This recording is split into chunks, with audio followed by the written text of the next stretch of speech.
इस कहानी के शुरू में हमें बताया जाता है कि दुनिया में अब 4% लोग म्यूटेंट बनकर पैदा हो रहे हैं, जिनके अंदर पैदा होते ही कुछ सुपर पावर्स थी। जैसे किसी म्यूटेंट के अंदर अपने दिमाग से चीजों को कंट्रोल करने की सुपर पावर थी, तो किसी के अंदर इलेक्ट्रिसिटी कंट्रोल करने की पावर थी। कुछ ऐसे म्यूटेंट्स भी थे जो दूसरों का इलाज कर सकते थे और कुछ अपने हाथ से आग निकालने की सुपर पावर रखते थे। ये सभी लोग आम इंसानों के साथ घुल मिलकर रहते थे। गवर्नमेंट ने इन म्यूटेंट्स को इनकी पावर्स की बेसिस पे रजिस्टर भी किया हुआ था और इन म्यूटेंट्स को इनकी पावर्स के अकॉर्डिंग जॉब्स भी मिला करती थी। फिर वक्त गुजरा और इंसानों को ये म्यूटेंट्स बुरे लगने लग गए। उन्होंने म्यूटेंट्स का काम करने के लिए रोबोट्स बना लिए और ऐसे म्यूटेंट्स को जॉब्स मिलना बंद हो गई। म्यूटेंट्स का बुरा इस्तेमाल होना शुरू हो गया। इंसानों ने साइक नाम की एक ऐसी ड्रग बनाई जिनको म्यूटेंट्स की रीढ़ की हड्डी से निकाला जाता था। इस सब के बाद हमें कॉनर नामी एक लड़के को दिखाया जाता है जो एक म्यूटेंट था। उसकी मॉम भी उसी जैसी म्यूटेंट थी और उन्हें कैंसर था। कॉर्नर उन्हें लेकर काफी परेशान रहता था। म्यूटेंट्स को क्योंकि काम मिलना भी बंद हो चुका था, इसलिए कॉर्नर के पास अपनी मॉम का इलाज कराने के लिए पैसे नहीं थे। वो एक कंस्ट्रक्शन साइट पर काम करने के लिए आता है। उसके पास क्योंकि इलेक्ट्रिसिटी को कंट्रोल करने की पावर थी, इसीलिए उसे घर पर वायरिंग करने का काम मिला था। लेकिन कुछ ही देर में यहाँ पर पुलिस ड्रोन्स आ गए थे जो ऐलान करते हैं कि जितने भी म्यूटेंट्स यहाँ काम कर रहे हैं वो सभी बाहर आ जाएं। बिना खास सर्टिफिकेट के ये म्यूटेंट्स अब मजदूरी भी नहीं कर सकते थे और यहाँ काम करने वाले कई म्यूटेंट्स में से एक म्यूटेंट के पास वो खास सर्टिफिकेट नहीं था। इस म्यूटेंट को अरेस्ट कर लिया जाता है और अपने आप को बचाने के लिए ये म्यूटेंट अपनी फायर वाली सुपर पावर्स का इस्तेमाल करते हुए ऑफिसर्स पर हमला करके वहाँ से भागता है और इतने में ही आसमान में उड़ते हुए पुलिस ड्रोन्स के अंदर से 2 रोबोट्स नीचे आकर फायरिंग करके उस म्यूटेंट को मार देते हैं। सीन कट होकर दिखाया जाता है कि पुलिस ने एक घर पर रेड किया है जहाँ म्यूटेंट की रीढ़ की हड्डी से साइकी नाम की ड्रग्स निकालने का काम चल रहा था। जो आदमी ये काम कर रहा था वो अपने आप को बचाने के लिए एक ऑफिसर को मारता है, पर फिर भी वो पकड़ा जाता है और पुलिस को ड्रग माफियाज को पकड़ने के लिए मीडिया से खूब कवरेज मिलती है। इसके बाद हम देखते हैं कॉर्नर की बहू एक स्टोर में काम करती थी, फिर अपनी तबीयत खराब के चलते उनसे यहाँ नुकसान हो जाता है और मैनेजर उन्हें डांटने लग जाते हैं। इसी टाइम पर कॉर्नर उनके पास आता है और उस आदमी को अपनी पावर्स के जरिए डरा देता है। उसकी मॉम ऑफिसर से माफी मांगते हुए अपने बेटे को वहाँ से लेकर बाहर निकल आती है और कार में कॉर्नर से कहती है कि तुम्हें अपने गुस्से पर कंट्रोल रखना चाहिए। हमारे पास कोई दूसरा ऑप्शन नहीं है सिवाय काम के, और मैं ये नहीं चाहती कि तुम अपने डैड की तरह कोई बुरा काम करो। इसलिए कॉर्नर अगले दिन मजदूरी के लिए चला जाता है, लेकिन अभी तक उन्हें कोई लेने नहीं आया था। इसी टाइम पर वहाँ एक रेड कलर की गाड़ी आती है। कॉर्नर का एक साथी उसे बताता है कि ये लोग गुंडे हैं और अगर हमने इनके साथ काम किया तो हम पुलिस के पंगों में भी फंस सकते हैं। लेकिन उस रेड गाड़ी में बैठा गैरी नाम का आदमी जब कॉर्नर से ये कहता है कि उसे इलेक्ट्रिसिटी कंट्रोल करने वाले एक म्यूटेंट की जरूरत है और वो छोटे से काम के लिए उसे $200 देगा, तो कॉर्नर ना चाहते हुए भी उनके साथ चला जाता है। गैरी इन सबको लेकर आता है एक बेस पर जहाँ से इन्हें चोरी करनी थी, पर गेट में करंट तोड़ रहा था। कॉर्नर अपनी पावर्स का यूज करते हुए यहाँ का सारा करंट खत्म कर देता है, जिसके बाद एक लड़की अपनी आग वाली पावर्स से यहाँ के लॉक को मेल्ट कर देती है और ये लोग बड़े ही आराम से चोरी करके वहाँ से भाग जाते हैं। भागते हुए उनके पीछे पुलिस के ड्रोन लग चुके थे। ये लोग अपनी गाड़ी को एक ब्रिज के नीचे छुपाते हुए उसके ऊपर से रेड कवर उतार देते हैं और ब्रिज के बाहर जाने पर ड्रोन्स इस गाड़ी को डिटेक्ट कर ही नहीं पाते। ड्रोन वहाँ से चला जाता है और ये सब एक क्लब में आते हैं जहाँ इनके ग्रुप के लीडर यानी गैरी को एक और टास्क मिलता है एक बैंक को लूटने का, जिसके बदले उनको काफी पैसे मिलने वाले थे। दिखाया जाता है कि पुलिस ऑफिसर अब उस पॉइंट पे है जहाँ पिछले दिन गैरी और कॉर्नर ने चोरी की थी। पुलिस जान जाती है कि ये काम उसी माफिया गैंग का है जिनके पीछे वो काफी टाइम से पड़े हुए हैं और अब उनके गैंग को किसी इलेक्ट्रिसिटी कंट्रोल करने वाले म्यूटेंट ने ज्वाइन किया है, जिसका अंदाजा उन्हें यहाँ के खराब हुए इलेक्ट्रिसिटी गेट से लगा था। यहाँ गैरी कॉर्नर की पावर्स का अंदाजा लगाने के लिए उसे एक कार के अलार्म सिस्टम को बंद करने को कहता है। कॉर्नर के ऐसा करते ही वो लोग इस कार को चुरा कर एक बेस में पहुंचते हैं जहाँ गैरी कॉर्नर की ट्रेनिंग करना शुरू कर देता है। कॉर्नर को $25,000 दिए जाते हैं। यहाँ कॉर्नर को ये भी पता चलता है कि गैरी के पास अपने दिमाग से चीजों को कंट्रोल करने की पावर है, यानी वो भी एक म्यूटेंट है। इसके बाद ये लोग उसी बैंक पे जाते हैं जिसे इन्हें लूटना था। वहाँ के सारे सिक्योरिटी सिस्टम का पता चलाने के बाद ये लोग बैंक लूटने का एक प्रॉपर प्लान बनाते हुए आखिर एक दिन अपने पूरे गैंग के साथ इस बैंक को लूटने के लिए यहाँ पे पहुँच जाते हैं। गैरी अपनी पावर से यहाँ की सभी चीजों को गिरा देता है और यहाँ के सिक्योरिटी ऑफिसर्स को भी पकड़ लेता है, जबकि दूसरी तरफ कॉर्नर अपनी इलेक्ट्रिसिटी वाली पावर से यहाँ की तिजोरी खोल लेता है। लेकिन अफसोस अंदर तो पैसे ही नहीं थे। जो देख गैरी को गुस्सा आ जाता है वो आकर बैंक मैनेजर से पूछता है कि यहाँ के पैसे कहाँ गए। बैंक मैनेजर बताती है कि हर फ्राइडे को यहाँ के पैसे एक बड़ी ब्रांच में पहुँचा दिए जाते हैं। अब यहाँ सिर्फ $50,000 थे जिसे ये लोग चुरा कर यहाँ से भागने का डिसाइड करते हैं। वो जैसे ही बैंक से बाहर निकलते हैं तो पुलिस के ड्रोन्स उनको पकड़ने के लिए यहाँ आए हुए थे। कॉर्नर अपनी तेज इलेक्ट्रिसिटी पावर्स का इस्तेमाल करते हुए ड्रोन को खूब बिजली के झटके देकर वहाँ से दूर फेंकता है और मौका पाते ही ये चारों यहाँ से भाग जाते हैं। गैरी अब भड़का हुआ उस क्लब में आया था जहाँ वो माफिया के बंदे से मिलता है। वो उसे खूब सुनाता है कि तुम्हारे पास जितनी भी इंफॉर्मेशन थी वो गलत थी, वहाँ पर बिल्कुल पैसे नहीं थे, हमने इतना बड़ा रिस्क भी लिया और हमें मिले सिर्फ $50,000 और मैं जानता हूँ जिसमें से तुम मुझे कुछ नहीं दोगे। इन्हीं बातों के दौरान एक लड़की पीछे से माफिया के आदमी के ऊपर हमला करने आती है, जिसे वक्त रहते ही कॉर्नर देख चुका था। वो उसे करंट देकर वहाँ से खत्म करता है, जिसके बाद वो लड़की कॉर्नर को पकड़कर कॉर्नर को ही मारने वाली थी, पर पीछे से गार्ड उसे शूट करके मार देते हैं। कॉर्नर को बस हाथ पे छोटी सी चोट आई थी। क्लब में मौजूद एक लड़की उसके पास आकर उसका जख्म ठीक कर देती है, जिसे देखकर कॉर्नर बहुत हैरान होता है और वो कहता है कि तुम्हारे पास तो लोगों को ठीक करने की ताकत है, तुम इन बुरे लोगों के साथ क्या कर रही हो। इससे पहले कि वो लड़की को जवाब देती एक गार्ड उसे बुलाने आ जाता है, ये कहते हुए कि तुम्हें बॉस बुला रहे हैं। यकीनन वो बॉस की फ्रेंड थी। कॉर्नर अब घर आ जाता है जहाँ वो देखता है कि उसकी मॉम ने उसके संभाले हुए सारे पैसे देख लिए हैं। वो ये बात जान गई थी कि कॉर्नर अब कोई काम नहीं कर रहा बल्कि बुरे कामों में लग चुका है, जिसका जवाब कॉर्नर देता है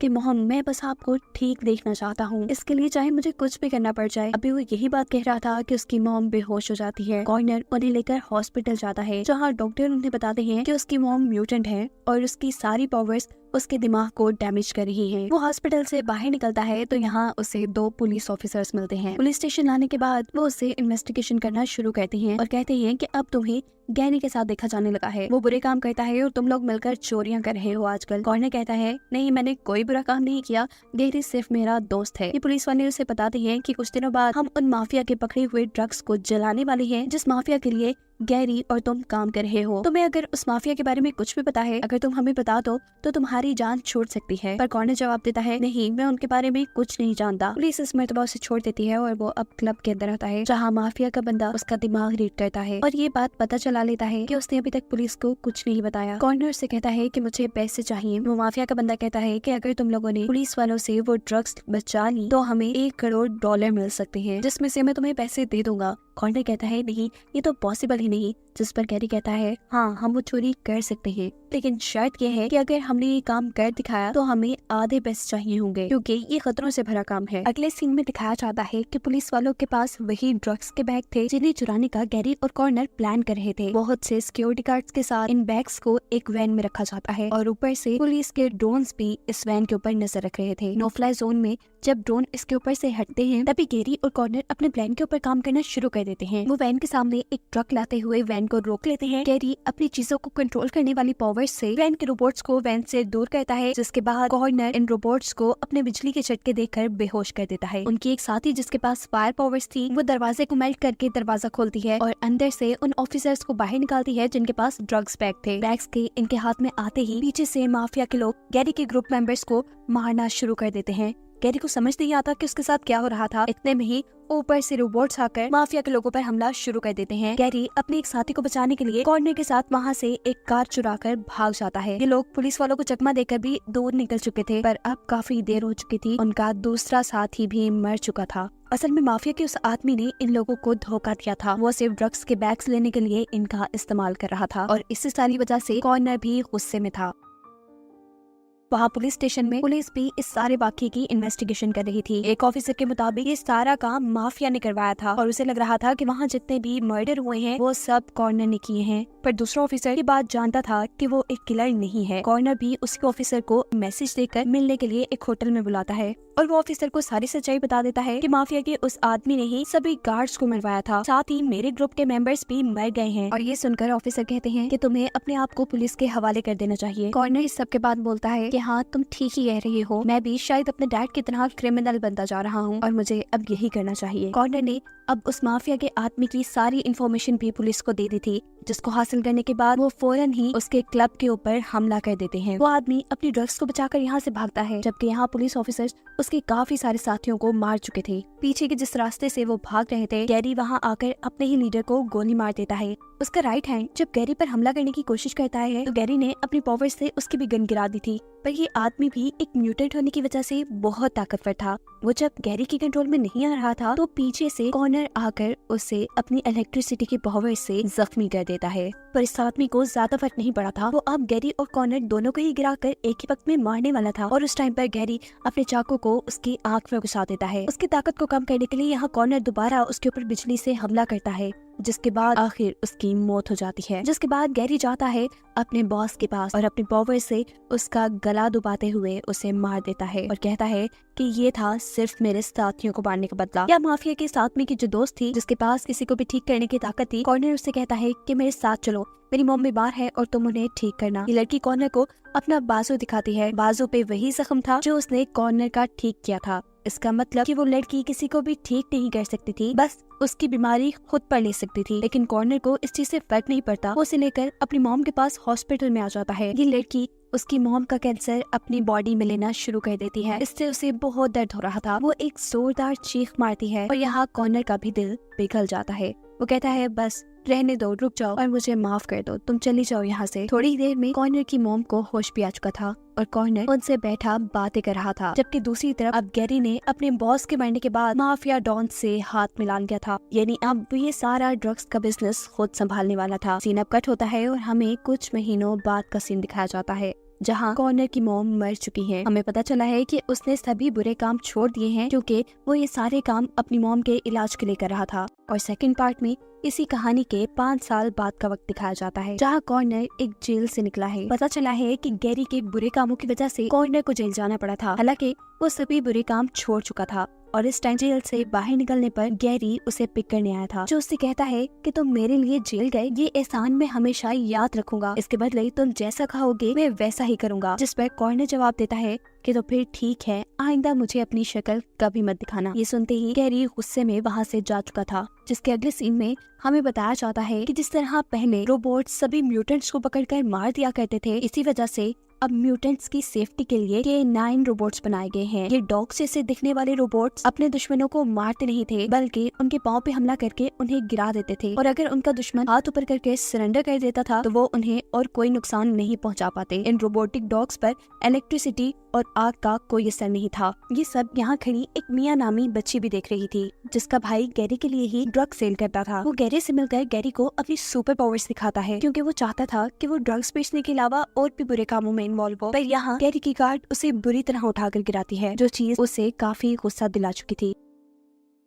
खैर अगले सीन में दिखाया जाता है कि गैरी अपने कुछ लोगों को पैसों का एक बैग किसी ठिकाने पर पहुंचाने को कह रहा है। वो लोग पैसों का बैग लेकर एक कचरे के डब्बे में डाल देते हैं, जो चीज मिया का भाई देख चुका था। वो यहाँ से पैसे निकाल लेता है और इससे पहले कि वो इन्हें चुरा कर यहाँ से भाग पाता, पुलिस की एक कार यहाँ आकर रुकती है, जिसके अंदर वही ऑफिसर जो था जिसे पहले हम K9 रोबोट्स को इंट्रोड्यूस करवाते हुए देख चुके हैं। उसे जब पता चलता है कि यहाँ पैसे नहीं हैं, तो वो अपने लोगों से कहता है कि मुझे इस चीज से फर्क नहीं पड़ता, मुझे बस अपना हिस्सा चाहिए और ये बात गैरी तक पहुँचा दो। इनकी बातों के दौरान एक पुलिस ऑफिसर यहाँ पर मिया के भाई को देख चुका था। अपने आप को बचाने के लिए वो लड़का यहाँ से भागता है और ऑफिसर जो उसके पीछे अपना K9 रोबोट छोड़ देता है। भागते भागते अभी लड़का गिर चुका था। वो हाथ उठाकर K9 के सामने सरेंडर कर देता है, लेकिन जो के कहने पर फिर भी K9 उसे एक खास ड्रग देकर मार चुका था। ये सब उसकी बहन मिया भी देख चुकी थी और इसीलिए K9 मिया पर भी हमला कर देता है। सीन कट होकर अब हमें कॉर्नर को दिखाया जाता है, जो एक कम्युनिटी सेंटर में सफाई का काम करता है। यहीं पर उसे एक पुराने पुलिस ऑफिसर मिलने के लिए आते हैं, जो उसे बताते हैं कि तुम तो गैरी की जगह जेल चले गए थे और तुम्हारे पीछे उसने शहर में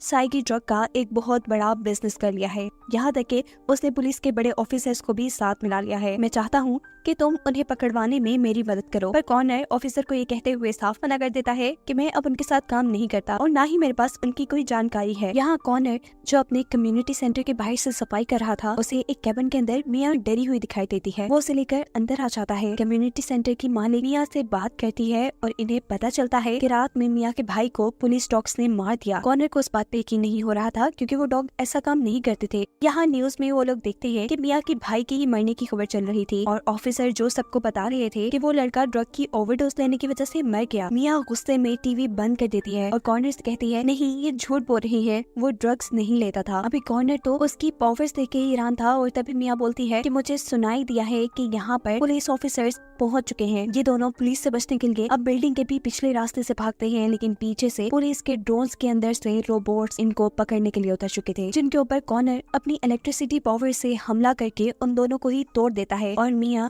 ऊपर चलने वाले ड्रोन को अपनी पावर से बंद कर देती है। ये लोग भागकर एक रेस्टोरेंट में जाते हैं और यहाँ कॉर्नर गैरी को मिलने के लिए बुलाता है। गैरी उससे पूछता है कि क्या बात है, तुमने मुझे यहाँ क्यों बुलाया? जिस पर कॉर्नर जवाब देता है कि मुझे किसी को इस शहर से बाहर निकालना है, वो भी पुलिस की नजरों से बचाते हुए। गैरी कहता है मैं जान वही लड़की ना जो तुम्हारे पीछे बैठी है, जिसका भाई मेरे लिए ड्रग्स बेचने का काम करता था। उसने मेरे और मेरे पार्टनर्स के दरमियान में चोरी की और ऑफिसर्स के हाथों वो मारा गया। ये सब इस लड़की ने भी देख लिया है और ऑफिसर इस लड़की को ढूंढ रही है। इस लड़की की सुपर पावर्स भी कमाल की हैं। कॉर्नर हैरान था कि गैरी को ये सारी बातें कैसे पता है। गैरी कहता है वो सब तुम छोड़ दो, तुम इस लड़की को सेफ रखना चाहते हो और इसकी जिम्मेदारी मैं ले लूंगा, लेकिन इसके लिए इसके दिमाग से वो मेमोरी निकालनी पड़ेगी जिसमें इसके भाई को पुलिस ऑफिसर्स ने मारा था, नहीं तो पुलिस वाले इसे पकड़कर मार देंगे। ये लोग इस बच्चे को लेकर अब एक ऐसी औरत के पास आती है जो मिया का हाथ पकड़कर उसके भाई की मेमोरीज को उसकी यादों से मिटाना शुरू कर देती है। कॉर्नर कहता है कि हमने तो सिर्फ एक याद मिटाने की बात की थी और तुम सारी बातें मिटाने चले हो। जिस पर वो औरत कहती है कि एक याद नहीं मिट सकती,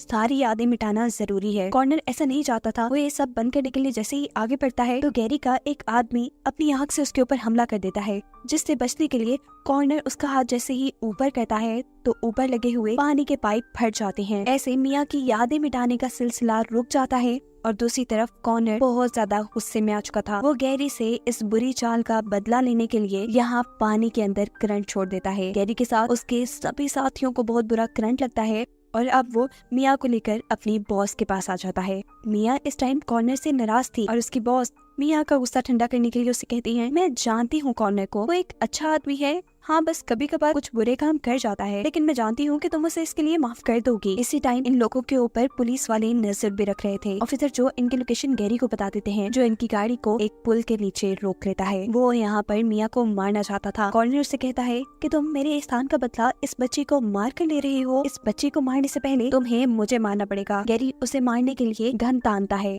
लेकिन अपने इतने पुराने दोस्त को वो मार नहीं पाता। देखते हैं कि ऑफिसर जो ने 2 रोबोट्स के जरिए इनके ऊपर नजर रखी हुई थी। जब वो ये देखता है कि गैरी अपने दोस्त कॉर्नर को नहीं मार पाया तो वो इन सब को मारने का हुक्म दे देता है। ये रोबोट्स वहाँ गोलियां चलाते हैं, जिससे गैरी के सभी साथी मारे जाते हैं और साथ ही कॉर्नर की बॉस भी जख्मी हो जाती है। ये लोग अगर कुछ ही देर यहाँ और रुकते तो मारे जाते। ये इकट्ठे यहाँ से निकलने का फैसला करते हैं। जिस दौरान कॉर्नर की बॉस मारी जाती है, मिया और कॉर्नर को लेकर गैरी अपने घर आता है। यहाँ मिया के कहने पर कॉर्नर गैरी का इलाज करता है, जिसके बाद कॉर्नर मिया से कहता है कि लाइफ में बड़े बड़े हादसे हो जाते हैं, लेकिन हमें ऐसे हार नहीं माननी चाहिए। वैसे भी मेरे पास एक और भी ऐसा बंदा है जो हमारी मदद कर सकता है। ये लोग अब उस पुलिस ऑफिसर के पास जाते हैं जिसने गैरी और ऑफिसर जो को पकड़ने के लिए पहले कॉर्नर से मदद मांगी थी। ऑफिसर अब कॉर्नर से कह रहे थे कि जो को पकड़ना इतना आसान नहीं है, उसके पीछे पॉलिटिशियंस और ड्रग माफिया है जो उसे इतनी आसानी से फंसने नहीं देगा। कॉर्नर से पूछता है कि आखिर कोई तो ऐसा रास्ता होगा जिससे हम उसे पकड़वा पाए। तब मिया कहती है हाँ एक रास्ता है, उसके K9 डॉग हर चीज रिकॉर्ड करते हैं, हम उन रिकॉर्डिंग्स के जरिए उसके बुरे कामों को लोगों तक ला सकते हैं।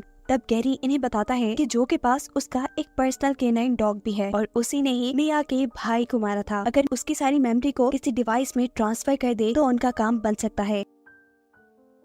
ये लोग अब एक प्लान बनाते हुए जो के घर जाते हैं। वो जो की मिसेस से कहते हैं कि हम लोग इलेक्शन कमेटी से आए हैं जो आने वाले दिनों में पॉलिटिक्स में आना चाहता है, इसी सिलसिले में हमें जो से कुछ काम है। इतने में जो भी घर आ जाता है और इन लोगों को यहाँ देखकर वो कॉफी शॉप था। जो भी मजबूरन अपनी वाइफ के सामने उनके साथ अच्छा बिहेव कर रहा था। दिखाया जाता है कि मिया उसके बेस के लॉक को कंट्रोल करके उसके बेस में जा चुकी है। वो यहाँ जो के K9 रोबोट को भी अपने कंट्रोल में करती है और उसके इस एक्शन का पता जो के ऑफिस में भी चल जाता है। जो लोग ये खबर देने के लिए जो के घर कॉल करते हैं, ये कॉल रिसीव करने के लिए जब जो की वाइफ उनके पास से उठकर जाती है तो यहाँ पर जो जल्दी से नीचे पड़ी हुई नाइफ से गैरी के ऊपर हमला कर देता है। पर गैरी उसे अपनी पावर्स से दूर करते हुए कहता है कि मैं पहले से ही जानता था कि तुम म्यूटेंट हो और आम इंसान बनने का नाटक करते हो, पर अफसोस कि जो म्यूटेंट्स अपनी पावर्स यूज नहीं करते उनकी पावर्स आहिस्ता आहिस्ता कम हो जाती हैं। इसीलिए उनका चाकू नीचे गिर जाता है और वो लोग यहाँ से चले जाते हैं। जो अपने ऑफिस की कॉल के बाद जैसे ही नीचे अपनी बेस में जाता है तो उसे वहाँ उसका डॉग नहीं मिलता। उसका डॉग तो ये लोग चुरा कर ला चुके थे। जहाँ मिया अब अपनी पावर्स के जरिए उसके डॉग की मेमोरीज में से अपने भाई के मरने की फुटेज के साथ साथ जो के और भी बुरे कामों की फुटेजेस देख लेती है। ये लोग इस डॉग को लेकर अब गैरी की बेस में आ चुके थे। जहाँ जाते ही गैरी के आदमी कॉर्नर और मिया को पकड़ लेते हैं। ये सब गैरी की चाल थी। वो सिर्फ मिया और कॉर्नर का इस्तेमाल करके उस डॉग को हासिल करना चाहता था जिसमें ऑफिसर जो के खिलाफ सबूत थे। ऑफिसर जो उससे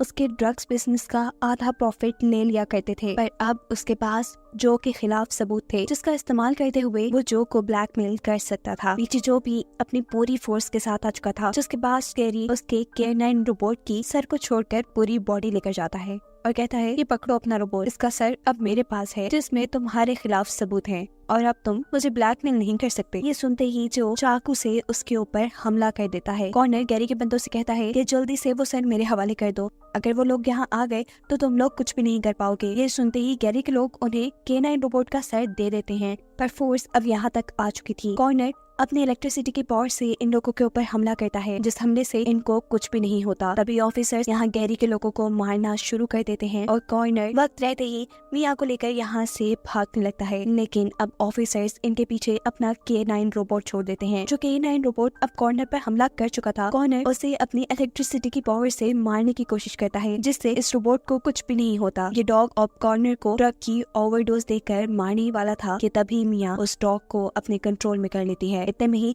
पीछे से पुलिस ऑफिसर एक नए K9 डॉग के साथ आ जाता है जिसके ऊपर मिया अपने कंट्रोल किए हुए K9 डॉग से हमला करवाती है। वो पुलिस ऑफिसर इस दौरान लगातार इनके ऊपर गोलियां चला रहा था। मिया अपने कंट्रोल किए डॉग से उस ऑफिसर को भी मारने का कह देती है। जो डॉग चंद ही मिनट में ड्रग की सारी डोज देकर उसे मार देता है, पर दिखाया जाता है कि उस ऑफिसर की एक गोली मिया को भी लग चुकी थी। मिया को बचाने के लिए कॉर्नर जल्दी से उसे उठाते हुए बिल्डिंग से नीचे आ जाता है। इस वक्त पर एक और K9 डॉग उनके ऊपर हमला करने वाला था, लेकिन तभी यहाँ पर जख्मी गैरी अपनी पावर्स से उस रोबोट को रोक लेता है। कॉर्नर यहाँ इशारा करके एक न्यूज रिपोर्टर को बुलाता है और उसके कैमरा में मिया की पावर्स का यूज करते हुए जो के डॉग की सभी मेमोरीज डाल देता है। अब पूरा शहर जो के बुरे कारनामे देख रहा था। जहां वो पहले कहा करता था कि उसके K9 रोबोट किसी को नुकसान नहीं पहुंचाते, लेकिन इन्हीं K9 रोबोट्स ने बहुत से लोगों की जान ली हुई थी, जो ने बहुत से लोगों को मरवाया था और भी बहुत से बुरे काम किए थे। जो सारी चीजें उसकी वाइफ ने भी अब देख ली थी। जो अभी सब कुछ देखकर कॉर्नर को शूट करने वाला था, लेकिन यहाँ पर भी गैरी अपनी पावर्स से उसके हाथ को कंट्रोल कर लेता है और वो पुलिस ऑफिसर जो कॉर्नर की मदद कर रहा था वो यहाँ आकर जो को अब अरेस्ट कर चुका था। जिसके बाद सीन यहीं से कट होकर कुछ माह बाद का सीन दिखाया जाता है, जहाँ कॉर्नर अब दोबारा से कम्युनिटी सेंटर में सफाई का काम करने लगा है। अब यहाँ पर काफी बच्चे भी आते हैं और यही हमें मिया भी देखने को मिलती है। दूसरी तरफ जो कभी उसके बुरे कामों की सजा मिल चुकी थी और ये खबर न्यूज पर गैरी जेल में देख रहा था, जो सुन वो काफी खुश था और यही दिखाते हुए ये कहानी यहाँ खत्म हो जाती है।